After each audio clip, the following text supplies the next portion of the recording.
Hello friends, welcome back to my channel. இன்றைக்கி நம்ம வீடியோவில் ஒரு பர்சனோட சிட்டிங் பொசிஷனை வச்சு அவங்களோட கேரக்டர் அண்ட் பர்சனாலிட்டி பிஹேவியரை நம்ம ஜட்ஜ் பண்ணலாம் அப்படின்ட்டு லாஸ்ட் வீடியோவில் பார்த்துருந்தோம். அந்த வீடியோவோட கண்டினியூஷன் பார்ட்டு தான் இந்த வீடியோ. ஸோ இந்த வீடியோவை ஸ்கிப் பண்ணாமல் பாருங்கள். First one is crossed leg, அதாவது கால் மேலே கால் போட்டு உட்காருது தாங்க.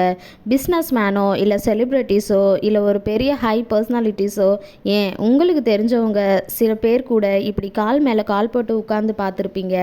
இந்த மாதிரி உட்காரவங்கள பார்த்தா உடனே இவங்க ரொம்ப ஹெட் வெயிட் அண்ட் திமிரு பிடிச்ச ஆளாக இருப்பாங்க அப்படின்ட்டு நினைப்பீங்க. பட் உண்மையிலே அது கிடையாதுங்க. நீங்கள் வேணும்னா அவங்கள நெகட்டிவாக நினைக்கலாம், பட் அவங்களாம் ஹைலி பாசிட்டிவான பர்சன் அண்ட் கான்ஃபிடென்ட்டான பர்சனாக இருப்பாங்களாம். இவங்களாம் யார்கிட்டையும் அவ்வளோ ஈஸியாக பேசி ஃப்ரெண்ட்ஸ் ஆகிட மாட்டாங்களாம். யாராவது இவங்களை பற்றி தெரிஞ்சுக்கணும் அப்படின்னா அது ரொம்பவே கஷ்டம்னு தானே சொல்கிறாங்க. ஏன்னா இவங்க யார்கிட்டையும் எதையும் அவ்வளோ சீக்கிரமாக ஷேர் பண்ணிக்க மாட்டாங்களாம். அதிகமான சீக்ரெட்ஸை மெயின்டைன் பண்ணுவாங்களாம். இந்த மாதிரி பர்சனை பார்க்குறதுக்கு ரொம்பவே கஷ்டம்னு சொல்கிறாங்க. ஏன்னா இவங்க எல்லாருமே முதல்ல ஒரு சந்தேகத்தோடு தான் பார்ப்பாங்களாம்.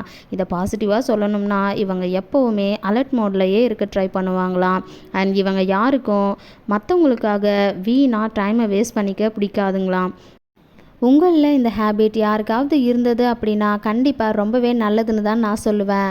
நீங்கள் என்ன நினைக்கிறீங்கன்னு கமெண்ட் செக்ஷனில் கமெண்ட் பண்ணுங்கள். இந்த வீடியோ உங்களுக்கு பிடிச்சிருந்தா லைக் பண்ணி ஷேர் பண்ணுங்கள். நம்ம சேனலை சப்ஸ்கிரைப் பண்ணாதவங்க சப்ஸ்கிரைப் பண்ணிவிட்டு கூடவே இருக்கக்கூடிய பெல் ஐக்கானையும் கிளிக் பண்ணிக்கோங்க. அப்போ தான் நான் போடக்கூடிய இன்ட்ரெஸ்டிங்கான விஷயத்தோட நோட்டிஃபிகேஷன் உங்களுக்கு வரும். தேங்க்யூ ஃபார் வாட்சிங்.